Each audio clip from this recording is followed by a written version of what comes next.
vamos a comenzar a grabar ahora para ver las distintas alternativas, ¿ya? Entonces, como estamos grabando recién, contextualicemos, estamos haciendo esta primera pregunta en la clase de interpretación de gráficos, ¿ya? De preguntas tipo PDT. Y acá ya estamos con la pregunta número 1, los chicos están respondiendo, les quedan 5 segundos, 48 respuestas, y vamos a ver ahora la estadística de la pregunta. Ya, terminó el tiempo. La alternativa correcta era la D, ¿ya? Y la mayoría contestó la alternativa B, así que súper bien. Entonces, para las personas que no pueden responder o que tienen dudas de esta pregunta, veamos. El siguiente gráfico muestra los resultados de un examen realizado en ayunas de dos individuos, P y Q, luego de administrar una misma dosis de glucosa vía oral, ¿ya? Entonces, lo primero que tenemos que ver acá, en este caso, bueno, acá te preguntan de los resultados qué se puede afirmar. Ya, pero sin siquiera ver las alternativas podemos sacar muchas conclusiones. Entonces, en el primer caso, podemos ver en el caso del individuo Q, tenemos un nivel basal inicial de glucosa, más o menos como por 60, como por 60, ¿cierto? Ya, entonces acá lo que tenemos que saber es el concepto de glicemia. Antes de responder esta pregunta, que está relacionado con la hormona, ¿cierto? Entonces, glicemia en este caso se refiere al nivel de glucosa en la sangre que yo tengo, y en este caso la concentración normal de un individuo es de 70 a 100 miligramos por 100 ml de sangre, o decilitro también que se llama. ¿Ya? Entonces lo que podemos ver primero es que esta persona está dentro de los niveles normales de glicemia, en ayuno. Después de esto, ¿qué podemos ver? Que este nivel va subiendo después del consumo de esta dosis de glucosa vía oral, ¿cierto? Y llega a un pic, más o menos por los 100. Y luego de un cierto tiempo, este nivel se va a regularizar. ¿Ya? ¿Por qué se regulariza ese nivel? ¿Alguien me puede explicar eso, no? ¿Por qué el nivel sube, tiene un pic y después baja? ¿Sí que me Por puede el explicar? efecto de la insulina. ¿Ya? ¿Y qué pasa con esa hormona? ¿Qué es lo que gatilla en la célula? Es hipoglicemiante, vuelve los niveles de glicemia alta a los niveles normales. Exacto. Y eso es porque permite que se incorporen las células, o sea, pero que las células incorporen la glucosa dentro de ellas. Entonces baja los niveles de glucosa en la sangre, ¿cierto? Hace que la glucosa entre en la célula. Súper bien, Giselle. Así que en este caso estamos hablando de un individuo sano. Y en el segundo caso, si nos fijamos acá, en este caso, si se fijan, ya tenemos un nivel basal alto, ¿cierto? Sobre los 100. Entonces eso ya nos está indicando algo. Y después de la dosis de glucosa, nos fijamos que se mantiene alto. Y después en el tiempo va bajando, pero muy poquito, se mantiene casi constante, ¿ya? Entonces, bueno, lo de la insulina básicamente es una hormona que se gatilla por niveles altos de glucosa en la sangre, y lo que hace es que a través de diferentes mecanismos permite o en el fondo favorece la incorporación de glucosa desde la sangre a la célula. Por lo tanto, el nivel de glucosa disminuye en la sangre, ¿ya? Y es hipoglicemiante, como bien dije anteriormente. Y esto se ve que permite el reclutamiento de transportadores de glucosa en la superficie de la célula, ¿ya? Entonces, lo que ocurre en este caso es que en el caso del individuo Q tenemos un individuo sano, ¿cierto? Y en el caso del individuo P tenemos una persona con niveles altos de glucosa en la sangre, y en este caso podríamos decir que sería un paciente diabético o una persona diabética, ¿ya? Entonces, básicamente, eso era lo que nos decía el gráfico, ¿ya? Que P sería una persona diabética y Q es un paciente normal. ¿Por qué? Porque Q tiene niveles basales bajos de glucosa, o normales mejor dicho, y puede, en el fondo, regular de buena forma su glicemia, porque tiene un pic y luego baja y se mantiene, y llega a su nivel basal. ¿Se fijan? Llega a su nivel normal. En cambio, P ya tiene un nivel basal alto de glicemia, ¿cierto? Y aparte de eso, cuando llega a un pic, que es súper alto, se fijan, como por los 250, se mantiene alto este nivel, ¿ya? Entonces, veamos la alternativa. La 1, el individuo Q incorpora a las células normalmente la glucosa que se encuentra en la sangre. Eso es verdadero, ¿cierto? ¿Por qué? Porque en este caso es lo que dijimos anteriormente. La insulina está funcionando de manera normal y en este caso se incorpora la glucosa desde las células hacia la sangre, ¿ya? Acá me preguntan por qué la opción 3 no es, ahora vamos a verla, ¿ya? Así que la 1 es correcta, por lo que dijimos anteriormente. La 2, ¿el individuo es diabético porque no incorpora la glucosa a la sangre de la célula? Sí, podríamos asumir eso, ¿ya? Porque en este caso se mantienen los niveles súper altos de glucosa en la sangre después de, si se fijan, son después de más de 2 horas, ¿ya? Así que podríamos decir que sí. Y la tercera dice, Si un individuo presenta 100 miligramos por decilitro o 100 miligramos por 100 ml de glucosa plasmática, debe ser considerando paciente diabético. ¿Ya? Bueno, si se fijan acá, este valor está en el límite, ¿cierto? Está en el límite entre el 70 y el 100. Y aparte de eso, acá dice, si un individuo presenta 100 miligramos perdón, 100 miligramos por decilitro de glucosa plasmática, pero no te indican en qué contexto. O sea, por ejemplo, en niveles basales, yo puedo tener entre 70 y 100, pero cuando consumo un alimento puedo tener más de 100, pero luego ese pic va a bajar, ¿ya?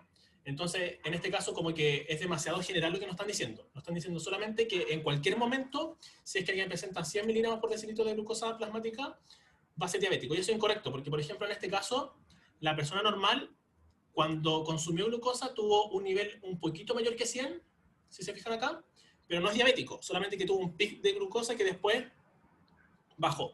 ¿Se entiende la idea o no?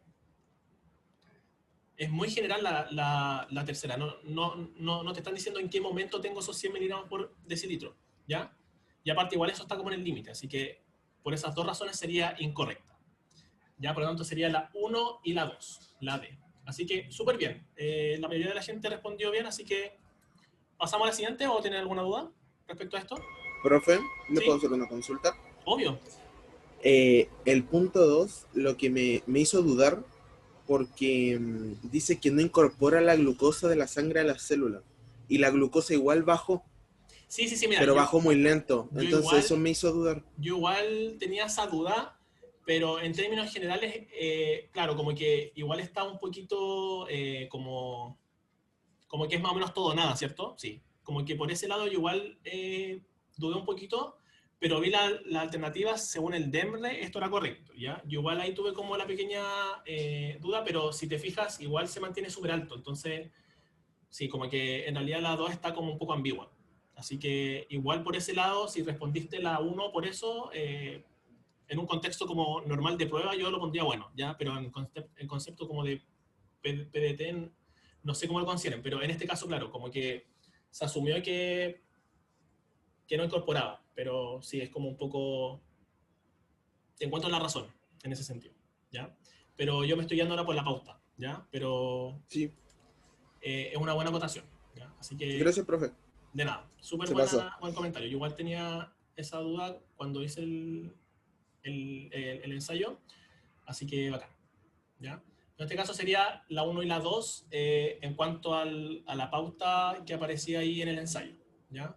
Pero claro, igual la 2 está ahí como que no incorpora nada porque igual está bajando un poquito, ¿ya? Eso. Así que esperemos que las preguntas, bueno, en teoría las preguntas que les deberían hacer a ustedes en la prueba tienen que ser muy, o sea, muy poco ambiguas, como que tienen que ser muy objetivas para que puedan responderlas bien. Así que no creo que les salga algún enunciado de esta forma, ¿ya?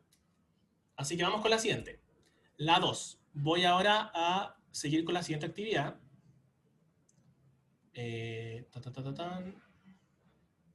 ¿Cómo sigo después acá? Espérense un poquito, estoy... Ahí está, siguiente pregunta.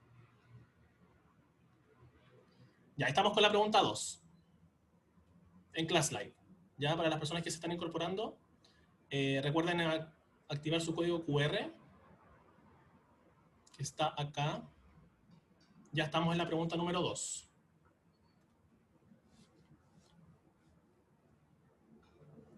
Ya, esta pregunta es muy importante, es muy importante, así que por favor háganla muy a conciencia e intenten responder lo que se les ocurra si es que no saben los conceptos muy claros, pero la idea es que la mayoría de la gente responda para ver cómo estamos con la estadística. Matías, ahí puse el código QR, este que está acá en la pantallita, no sé si lo puedes ver ahora, puedes hacerlo desde el celular para ingresar a la actividad.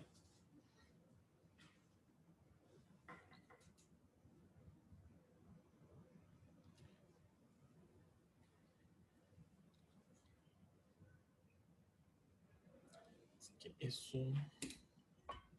Voy a compartir una historia yo, ustedes si quieren pueden también hacerlo, mientras la gente que va terminando.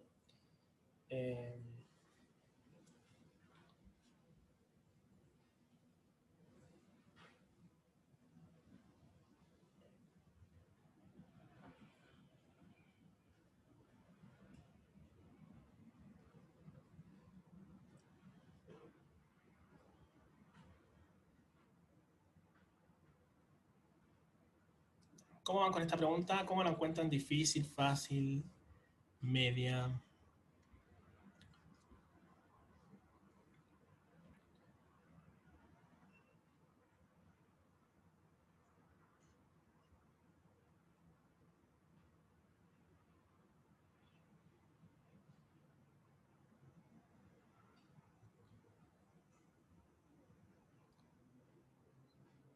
Sobre todo un poquito, o sea, si uno sabe los conceptos está fácil, pero acá mucha gente se confunde con el tema de las variables. Así que puse esta pregunta para que aclaráramos todos esos conceptos que son muy, muy preguntables.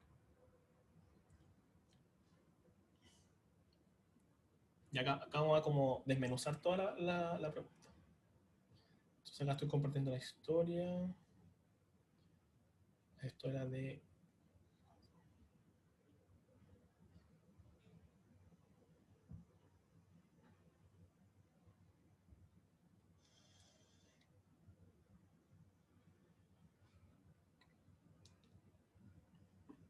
Ya, bueno, y recuerden, a todo esto, todas mis clases gratuitas como esta las estoy subiendo a mi canal de YouTube, ¿ya? Para que ahí puedan ustedes acceder, que el nombre es Clases Jorge Olivar, igual que el Instagram.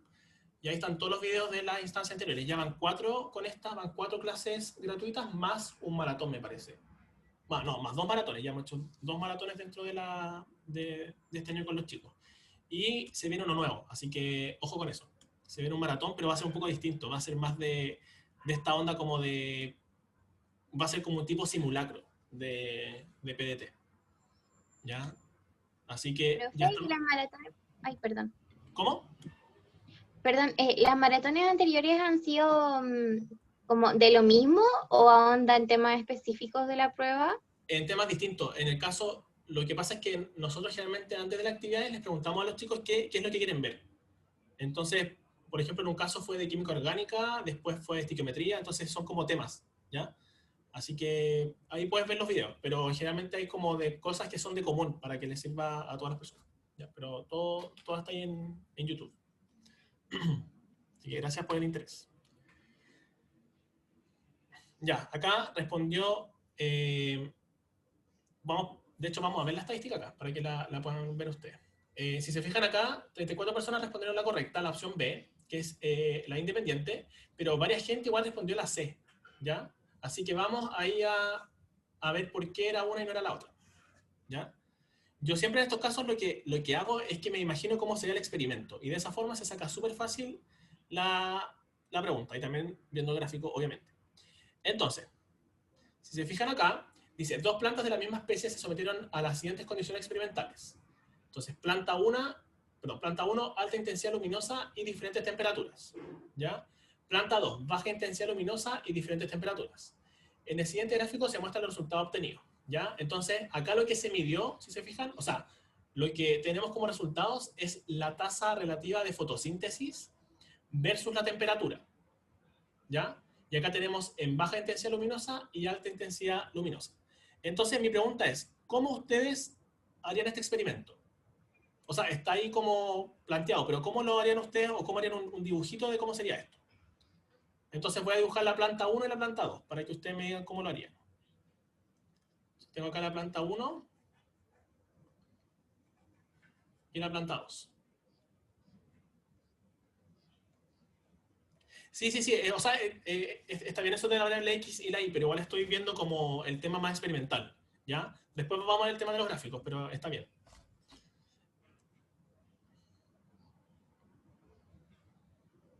Entonces, ¿cómo harían este experimento? Entonces tengo a la planta 1, ¿cierto? Y tengo a la planta 2. ¿Qué harían con esas plantas? De hecho, está como textual. Ah, por eso tenía baja... Ya. Súper, súper bien.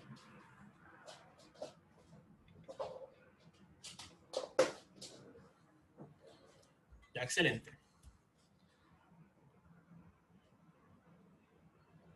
Ya, pero acá lo que queremos que... O sea, lo que quería que llegaran es lo siguiente. Es que yo tengo, por ejemplo, mi planta 1 en distintas condiciones. Acá dice, planta 1 en diferentes temperaturas. Entonces, la planta 1 va a estar en diferentes condiciones, en distintos tiempos, obviamente, ¿cierto? Entonces acá voy a tener la temperatura 1, la temperatura 2 y la temperatura 3. Y acá lo mismo, temperatura 1, temperatura 2 y temperatura 3. Y en un caso, como ustedes bien dijeron, voy a tener las condiciones bien luminosas todas, con harta luz, ¿cierto? Y en otro caso va a ser sin luz, o con muy poquita luz, que lo voy a dibujar en negro, para que se entienda. ¿Ya? Ya, pero, ¿y después qué hago? Después de eso. Según el gráfico. ¿Qué hago con esas plantas?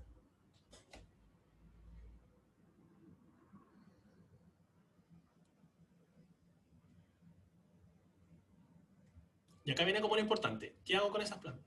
Ya, vayamos a la temperatura. Ya lo dijimos eso. Eso, súper bien. Nicolás ahí la apuntó bien. Y porque dijo que se mide la tasa fotosintética, ¿cierto? Entonces, si se fijan acá, mis valores de salida, mi resultado como tal, va a ser la tasa fotosintética, lo que yo voy a obtener. ¿Ya? Voy a medir una... No, esto está como feo. Voy a medir la planta 1, la planta 1 en distintas temperaturas y la planta 2 en distintas temperaturas, pero voy a medir la tasa fotosintética. Entonces, en este caso, ¿qué variables estoy controlando yo en el experimento? ¿Qué variable yo sé cuánto vale siempre, desde un principio? La temperatura y la luz, ¿cierto? Porque yo fijo la temperatura, yo sé a qué temperatura van a estar. Entonces, en este caso, por eso se considera la temperatura como variable independiente. ¿Por qué? Porque yo sé cuánta temperatura están estas plantas y yo soy el que fijo el valor de esa temperatura. Por eso es independiente, no va a cambiar en esa condición. O sea, varían en los distintos experimentos, pero el valor que yo ingreso no va a variar.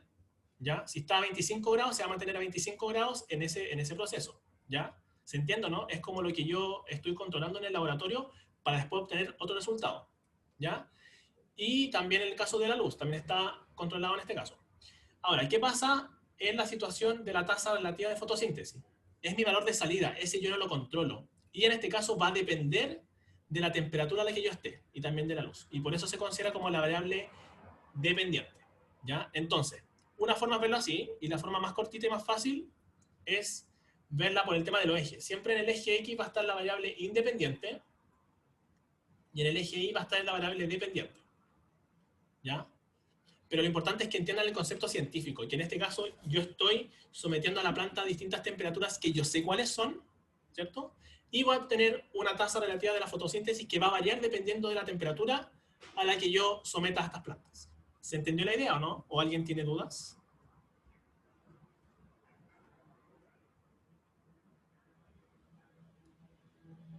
Claro, sí. Lo que pasa es que en este caso también se considera la luz, en este caso sería más una variable constante. Claro, sería como independiente y constante, pero en este caso se considera más constante porque en todos estos experimentos la luz no cambia, se mantiene fija. ¿Ya?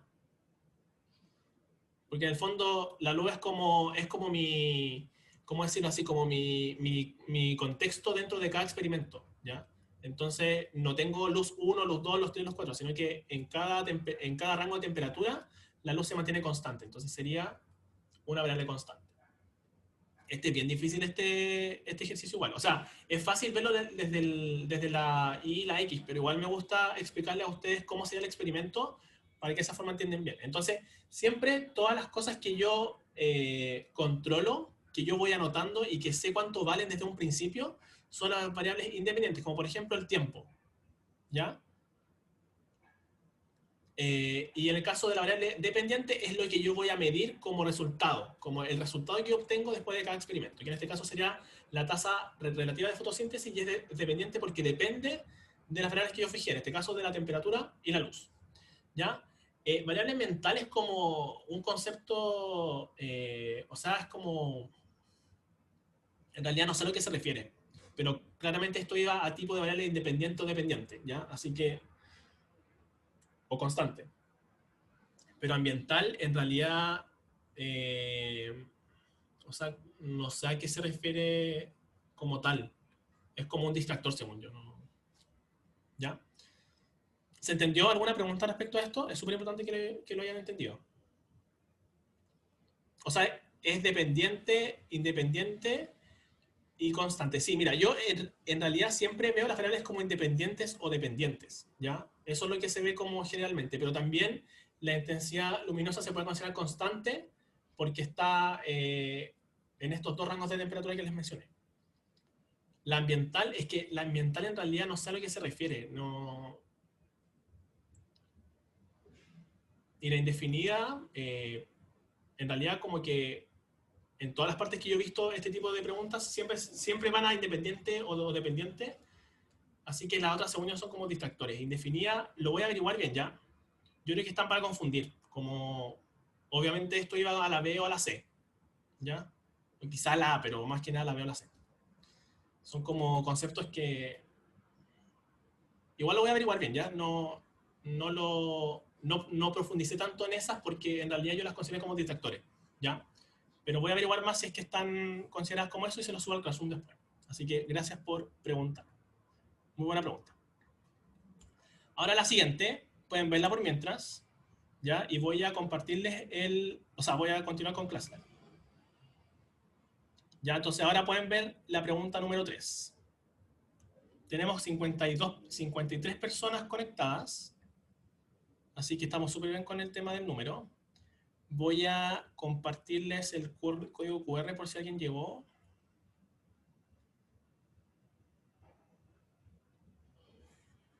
Ahí está.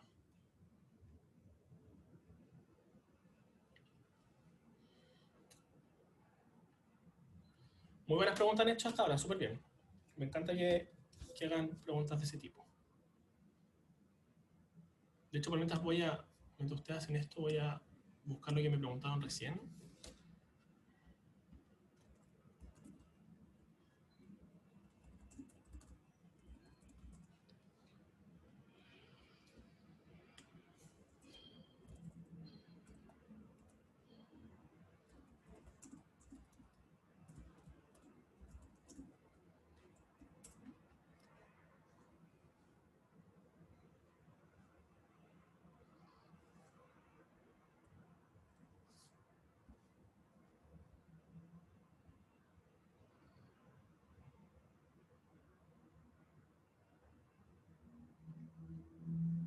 Esta pregunta sí es de química común.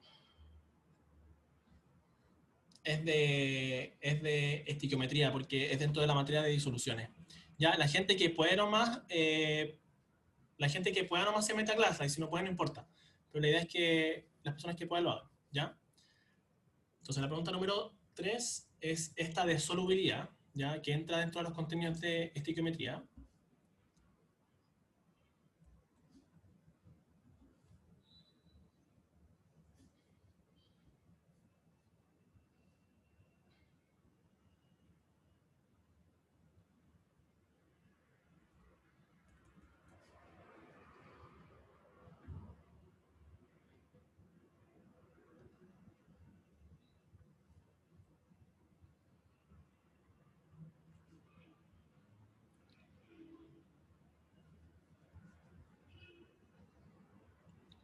Sí, busqué y tipos de variables generalmente se refiere a variables experimental que pueden ser las dependientes o independientes y las variables controladas que son estas que les mencioné anteriormente que se mantienen sin cambios para mantener las condiciones como para mantener constante ese factor dentro del experimento, ¿ya? Así que claro, están dependiente, independiente y la constante, o sea, la controlada constante.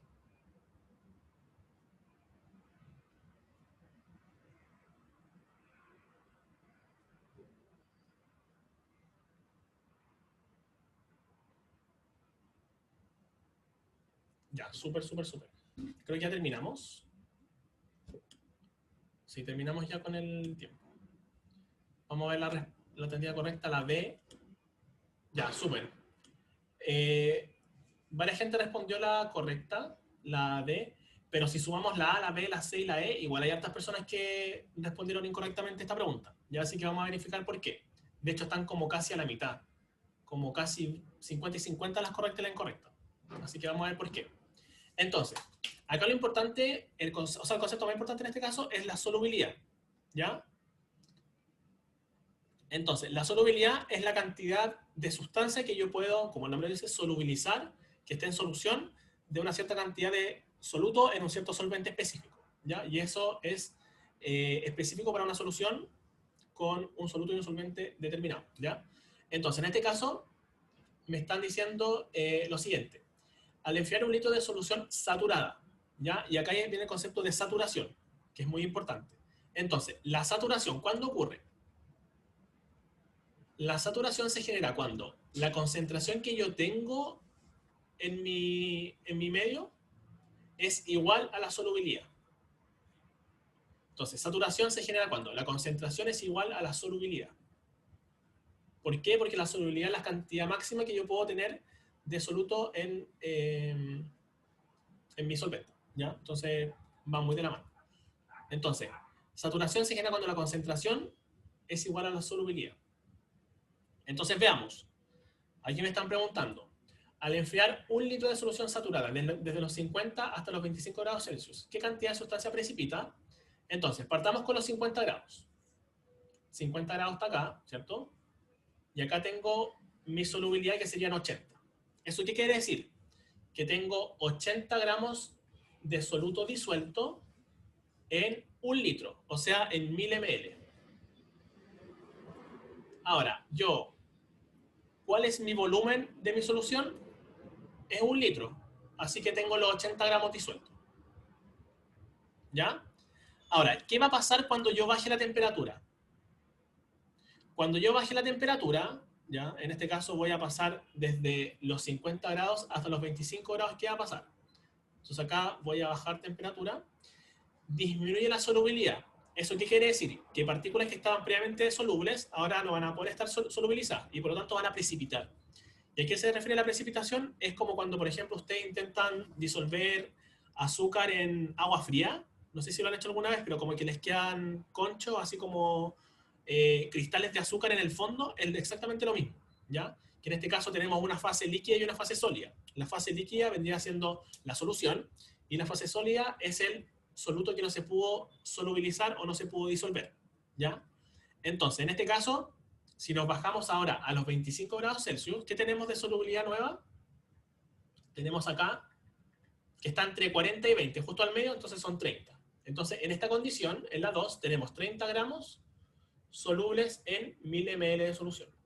¿Ya? El volumen es súper importante. Acá nos dicen que es 1 litro, pero por ejemplo nos pueden decir 1 litro, 100 ml, etc. Por eso siempre tienen que establecer la relación entre los gramos y el volumen.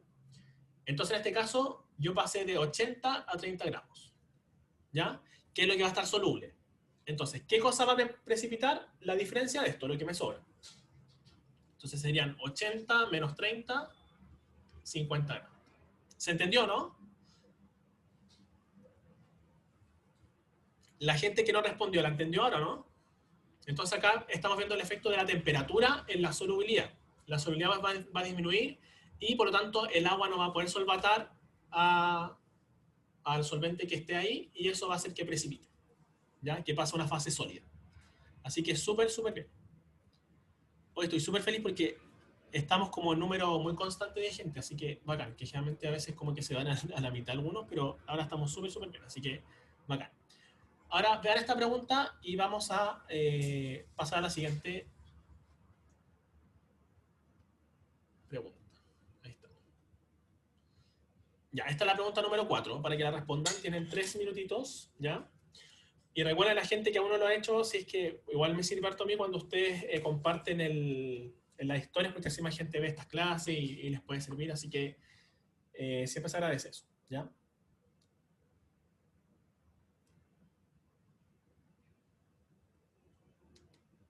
Así que muchas gracias a la gente que ya ha compartido en sus historias la clase, ahí para pasar el dato.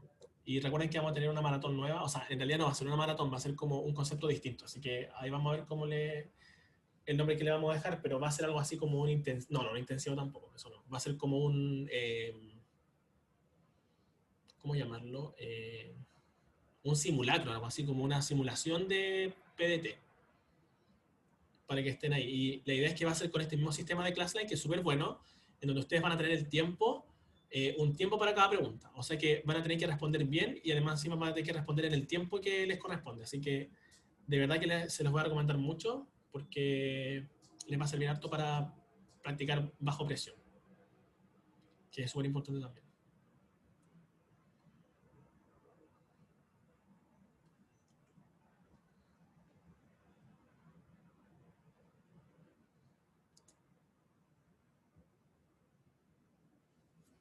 A ver cómo van las respuestas. Ahí, perdón. Hasta ahora han respondido 11 personas de 64. Falta harto todavía que responda la gente, así que...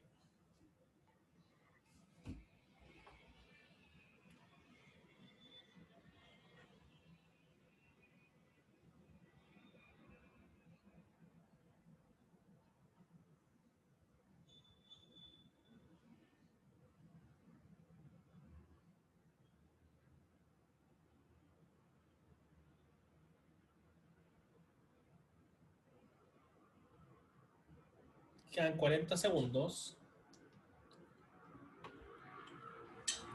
Voy a buscar un poquito de agüita.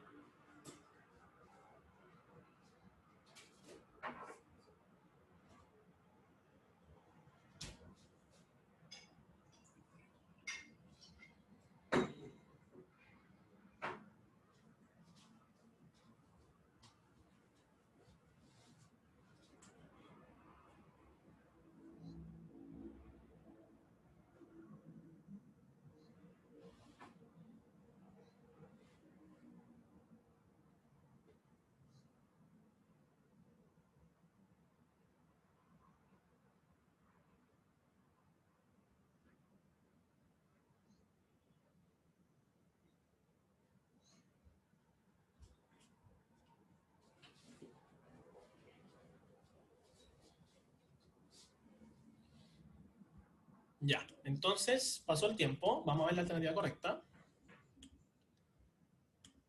La alternativa correcta es la E. Y el resultado, ya. Estamos bien con la en general, porque mucha gente respondió la E. De hecho, la mayoría respondió la E. Pero si nos fijamos en las otras opciones, igual, no. De hecho, igual estamos como 50-50. Como la mitad de las personas respondió correcta la E y la otra mitad respondió entre las otras. ¿Ya? Así que vamos a ver por qué el resto no es. ¿Ya? Y una gran cantidad de personas respondió la A. Entonces, ¿qué pasa con esta pregunta? Pasa lo siguiente. Dice, para determinar el efecto de una enzima sobre una sustancia, se desarrolló un experimento cuyo diseño y resultados se demuestran en la tabla. Entonces, tengo dos tubos. El tubo 1 tengo agua destilada con almidón, ¿ya? Y un ml de indicador. Entonces, ¿qué pasa acá? Yo tengo mi temperatura y pH constante en esos dos casos. ¿Ya? Entonces, esta parte solamente me dice que esas condiciones se mantuvieron constantes. 37 la temperatura y pH 7. Y en este caso la respuesta es del indicador, que finalmente yo lo llevo a una presencia o ausencia de almidón. Entonces, ¿qué es lo que hacen las enzimas? Las enzimas van a degradar cosas, ¿cierto? Entonces, en este caso, estamos viendo si se degrada o no el almidón. Entonces, tenemos nuestro almidón inicial, ¿verdad? ¿Y qué pasa? Si es que la enzima está presente, la enzima va a degradar el almidón, en este caso, en sus monómeros o en fragmentos más pequeños, y en este caso puede ser, por ejemplo, la glucosa. ¿Ya? Entonces, si está presente la enzima, esto va a ocurrir. Si no está presente, no va a ocurrir. Entonces, ¿qué pasa en el caso 1?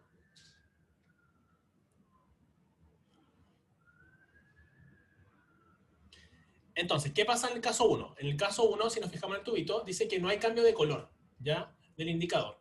¿Por qué? Porque en este caso el indicador es específico para el almidón. O sea, en este caso sigo teniendo el almidón presente en mi tubito. Por lo tanto, este proceso no ocurrió y tengo mi almidón presente en el tubo y por lo tanto sigo teniendo la reacción positiva del indicador. Entonces, el indicador me indica, obviamente, me indica algo. En este caso me está diciendo si es que el almidón se degradó o no. Si tengo reacción positiva para el almidón, quiere decir que el almidón sigue ahí y por lo tanto no se degradó. Por lo tanto, no tengo enzima en el tubo 1. ¿Se entendió o no? ¿Sí? ¿Se entendió? Profe, ¿el indicador dice si hay enzima o no hay enzima en el tubo? No, el indicador es para el almidón. Ahí lo dice. O sea, acá dice respuesta del indicador sin cambio de color. Entonces la presencia del almidón es positiva. ¿Te fijas?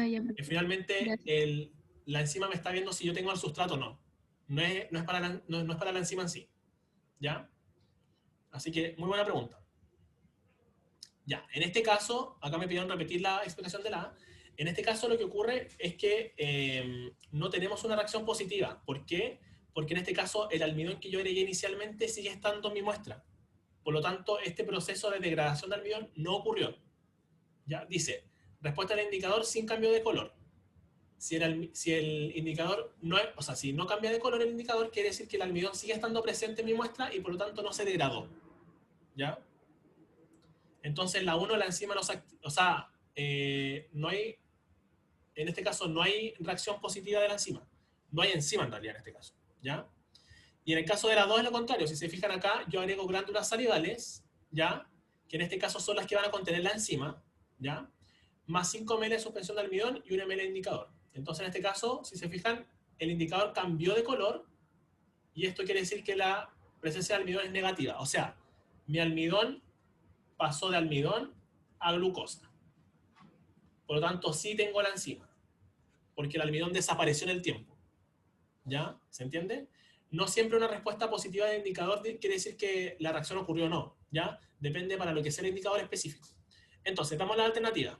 La A, solo en el tubo 1 hubo acción enzimática positiva, falso. Hubo en el tubo 2, ¿cierto? La B, ¿el pH neutro es óptimo para la acción de la enzima? No, acá yo no estoy viendo el pH. O sea, tengo un pH 7, pero el óptimo puede ser 7,1, 7,2, puede ser 8, puede ser 5. Para eso yo necesito una curva de pH. Tengo que medir la actividad enzimática versus el pH. Y lo que obtengo más o menos siempre son curvas como así, en donde tengo mi pH óptimo. Pero en este caso no estoy midiendo pH, ¿ya? Y no estoy determinando, y ni siquiera me dicen en la tabla si es que el pH óptimo o no. Así que no se puede, ¿ya? Porque es a partir de la información de la tabla, ¿ya? La temperatura óptima de acción, tampoco. Esto es exactamente lo mismo. En vez de pH puede ser temperatura, ¿ya? Para buscar mi temperatura óptima. Pero acá yo no estoy viendo si la temperatura... O sea, no estoy buscando cuál es la temperatura óptima, sino que simplemente es una variable que se mantiene constante en el experimento, ¿ya? Así que es falso. El tiempo óptimo para la reacción, ya acá ni siquiera nos dicen el tiempo, entonces como que salió de la nada, entonces tampoco puede ser. Y la E, claro, ocurre la desaparición de almidón solo en presencia de la enzima que está efectivamente en las glándulas salivales, ¿ya? Y si ustedes recuerdan la materia, las glándulas salivales contienen la amilasa salival, que es la que degrada el almidón a sus monómeros, ¿ya? Entonces, acá habían varias pistas que le pueden ayudar. Por ejemplo, que en el 2 estaban las glándulas salivales y en la 1 no. No. Entonces, en la 1 ya no tengo enzima de partida. Sí, Esteban, eso pasa mucho. Que como que estamos tan acelerados, queremos responder al tiro y no nos sentamos o no nos damos el tiempo para ver bien la figura o la tabla. Entonces, Profe, ¿sí? me enredé. O ¿En qué te sea, ¿en los enredaste? dos tubos hay enzima o en uno solamente hay enzima? Porque como dice, para determinar el efecto de una enzima sobre una sustancia, yo pensaba que en los dos había enzima. Es que en este caso este es el control negativo. El control negativo sí la enzima. Y este es el control positivo o la muestra con la enzima. En el caso 1 no tengo enzima, porque echaste solamente agua destilada, echaste el sustrato y el indicador, pero no está la enzima. Pero acá tú echaste las glándulas salivales, echaste el sustrato y echaste el indicador. Ah, ya, profe, gracias. ¿Echaste? Ya, súper bien. Entonces esto se puede abordar de distintas maneras, pero el tema es eso, como que, o sea, están contra el tiempo. Intenten ser eficientes con el tiempo y un poquito rápidos, pero verifiquen bien toda la información de distintos lados, ¿ya? Y saquen el jugo a toda la información que le están dando, en este caso, en la tabla. Ya, esta pregunta me encanta. La pregunta número 5 de química, ¿ya? Esto es química orgánica, así que les podrían preguntar. Voy a hacer la siguiente pregunta. La número 5.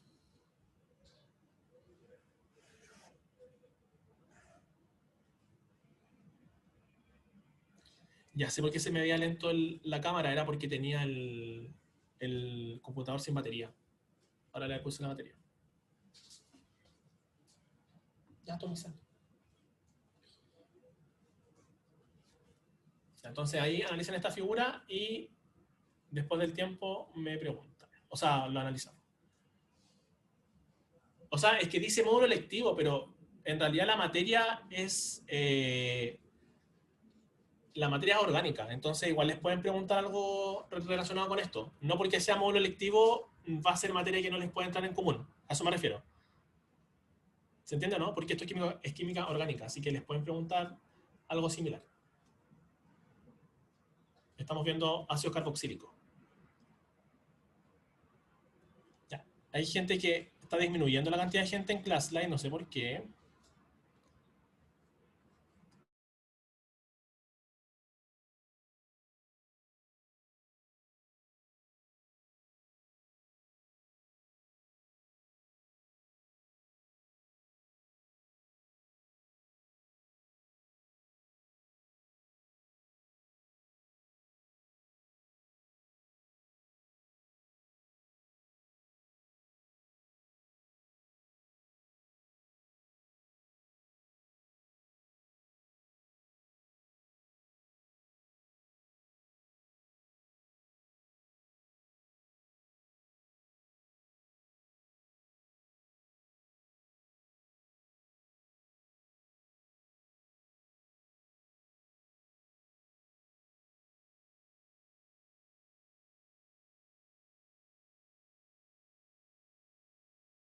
Sí, sorry, me muteé sin querer. Acá estoy.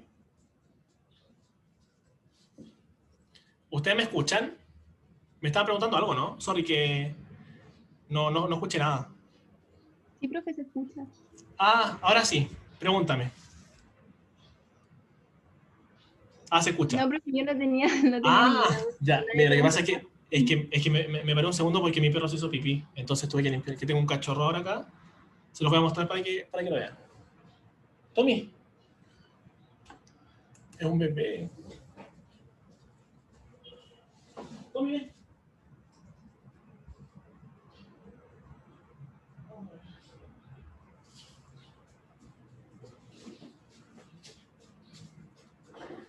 Ya, súper. A ver si mi cámara se ve bien ahora. Aquí tengo a mi huevo, miren. Sí, está lindo. Pero se porta muy mal. ¡Au! Ya. Creo que terminamos. Saluda a la gente. Digo, hola. Hola. Precioso. Se llama Tommy. Ya. Queda abajo. Así que si escuchan un grito de mi parte es porque me está mordiendo abajo, ¿ya? Ya, sigamos con esta parte. Ahora mi cámara está más decente, así que voy a dejar la cámara puesta. Ya. Vamos a ver.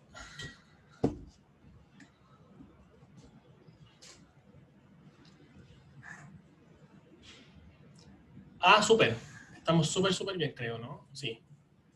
La mayoría de la gente respondió la B. De hecho, casi todo, súper bien. Muy bien. Entonces estará muy rapidito porque no creo que haya tantas dudas. Así que, en este caso, dice lo siguiente. Acá tenemos la fuerza ácida de los distintos grupos carboxílicos, ácido carboxílico. Y lo que nos preguntan es lo siguiente. Basándose en los datos entregados, es posible concluir correctamente que la fuerza ácida de estos ácidos carboxílicos, ya, veamos. Aumenta siempre con la incorporación de sustituyentes electronegativos. Eso es falso. ¿Por qué? Porque, por ejemplo, en el caso de la 6, tenemos dos sustituyentes y la fuerza no cambió respecto al ácido normal, al 1. ¿Cierto? Entonces no es correcta. La B, depende de la electronegatividad del sustituyente y de la distancia de sustitución. Sí, después vamos a ver por qué. ¿Ya? Vamos a descartar las otras primero y después vamos a ver la siguiente. La C, es independiente de la naturaleza del átomo. Falso, porque, por ejemplo, en el caso de la B, de la 5 y la 4, tenemos la misma posición, ¿cierto? Pero tenemos distintos tipos de átomos, un cloro y un bromo, y si se fijan tenemos distintas fuerzas ácidas. Entonces esta sería falsa, porque depende del átomo que esté unido al ácido, ¿cierto? Ya, la siguiente. Me están preguntando algo acá, ¿o no? Déjenme el chat. Ya. Entonces, la C, la D, perdón, es independiente de la distancia. Eso es falso. Es dependiente de la distancia. Si comparamos, por ejemplo, veamos, la 2 y la 3. Déjenme limpiar acá, tengo mucho... Ahí sí. Si comparamos la 2 y la 3, por ejemplo, tenemos acá que el flúor, si se aleja del ácido, va a disminuir su fuerza ácida, ¿cierto? Acá, entre 2 y 3. Entonces depende de la distancia. Y en este caso la E siempre aumenta con la incorporación de flúor, falso por lo mismo de la 6. Incorporamos 2 flúor, pero como estaban tan lejos, no cambió mucho la fuerza ácida. ¿Ya? ¿Alguna duda? Esta está más o menos fácil, así que súper. Creo que estamos bien. Ya. No sé por qué era la B. Ya, la B es porque depende de la electronegatividad en este caso. ¿Por qué depende de la electronegatividad? Bueno, porque, por ejemplo, si comparamos no sé, por ejemplo, la 2 con la... No, la 2 no. Si comparamos, por ejemplo, la 4 con la 5, si nos fijamos acá, el cloro con el bromo tienen distinta electronegatividad, pero están en la misma posición. Entonces, eso hace que la acidez sea distinta. Tienen la misma posición, pero distinta electronegatividad. Entonces, 4 y 5 me dicen que depende de la electronegatividad. Y la distancia me lo dice la 2 y la 3, porque acá tengo el flúor en la posición 2 y acá el flúor en la posición 3. Y si se fijan, 2 y 3 varían en fuerza ácida. ¿Se entiende, no?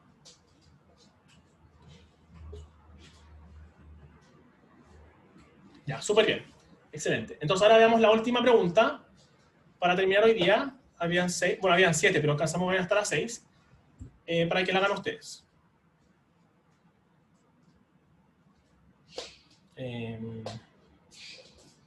Acá tengo clase.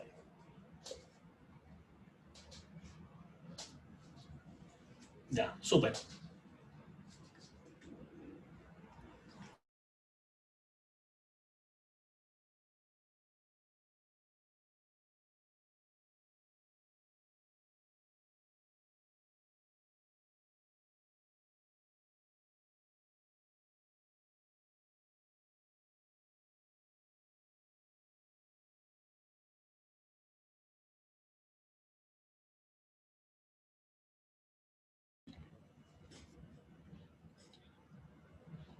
Ya, súper. Entonces, estamos ya con la última pregunta. Nos quedan casi 2 minutitos, así que...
Ya quedan 40 segundos, así que...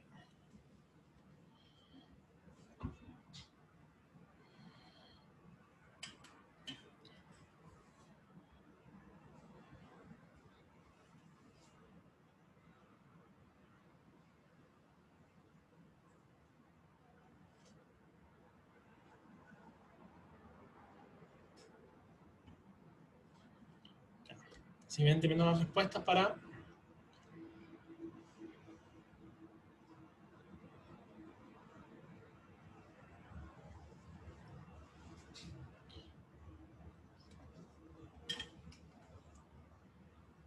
Vamos a ver las respuestas. Ya, súper bien acá. Estamos muy, muy bien. Habían 32 personas respondieron bien y más o menos como 15, sí, 15 respondieron incorrectamente. Vamos a ver por qué rápidamente. ¿Ya? Entonces, en este caso, lo primero importante acá es considerar lo siguiente. Me están hablando de temperatura de ebullición o de punto de ebullición. ¿Ya? ¿Y a qué se refiere esto? Se refiere a cuando la presión atmosférica se iguala a la presión de vapor del gas. ¿Ya? Eso es súper importante. Entonces, si se fijan acá, tenemos este límite en esta parte superior que nos indica la presión atmosférica.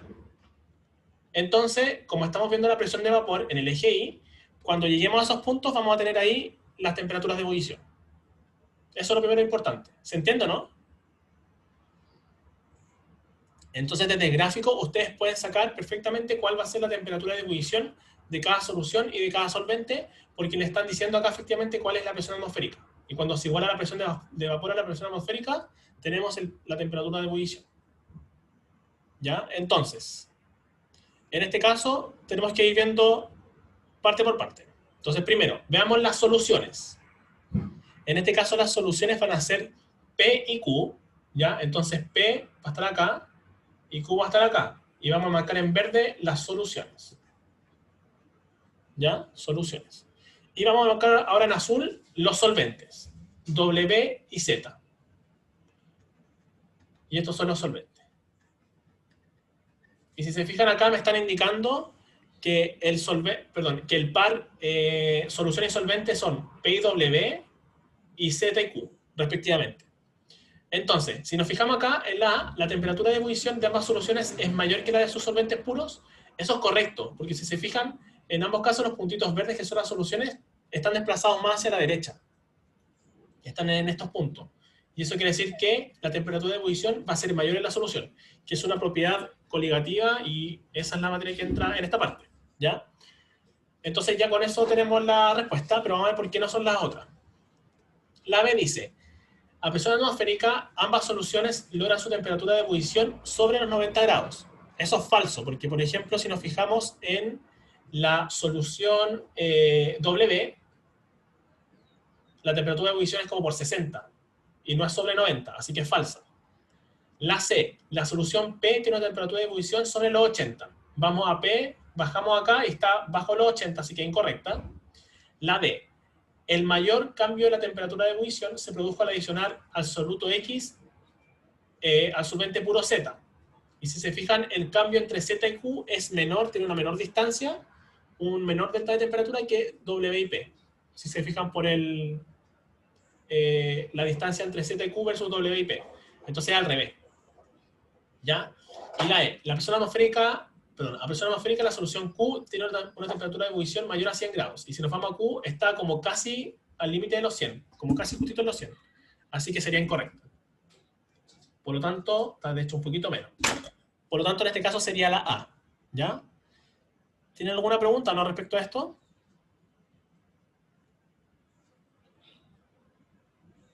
¿O se entendió bien? Ya, súper bien.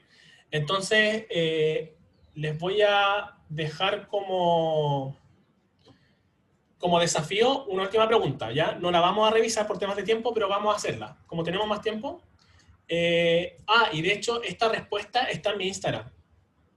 Sí, la D es falsa porque la distancia entre Z y Q es menor que W y P.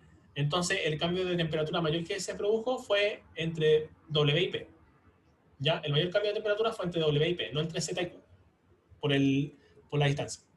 Entonces, esta última pregunta yo la tengo desarrollada en mi Instagram Live, así que vamos a ver solamente si la pueden responder, y después me piden que les mande el video, ¿ya? Así que vamos a hacer la última. Acá tienen 1 minuto. Les puse menos tiempo. Les voy a poner más tiempo, ¿ya? Así que intenten hacerla ahora. Y les voy a dar 1 minutito extra. Así que intenten hacerla a 7 y terminamos.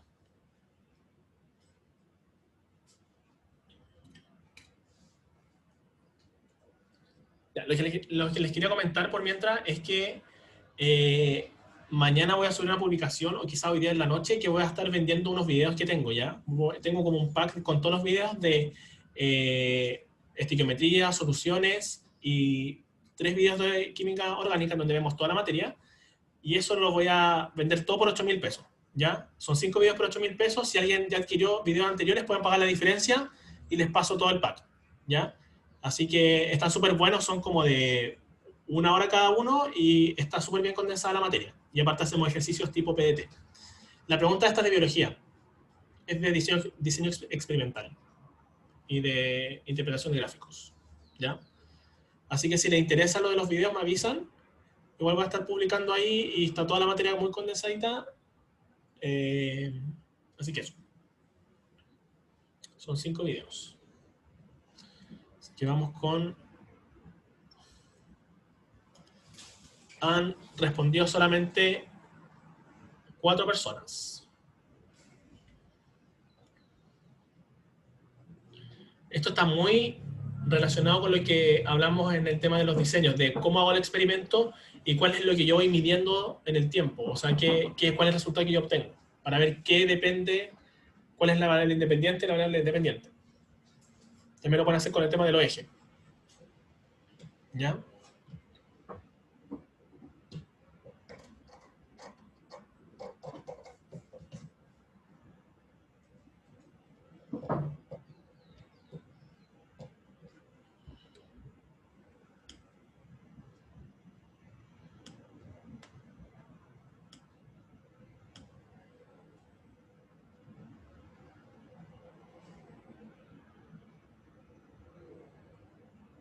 Vamos a ver la respuesta. Ya, igual estamos bien, o sea, mucha gente respondió la correcta, que es la A, y ahí la respuesta la podemos revisar después, ¿ya? Ahí me pueden preguntar las personas que lo tuvieron incorrecto por qué, pero aparte de esto, eso está en mi Instagram Live, así que ahí pueden buscar la respuesta a esta pregunta final, ¿ya? Así que, para despedirme, decirles que muchas gracias por todo, por la buena onda, la participación, espero que les haya servido mucho esta clase, y eso, así que atentos a nuevo contenido, se vienen nuevas clases y cualquier duda que tengan me pueden preguntar. Estaré atento, así que eso. Subiré todo a Classroom con el link del video en YouTube, así que eso. Chao, que estén muy muy bien y ahí nos estamos viendo. Chao, profe, que esté bien. Chao, nos vemos. Chao, profe, gracias. Chao. Chao, gracias.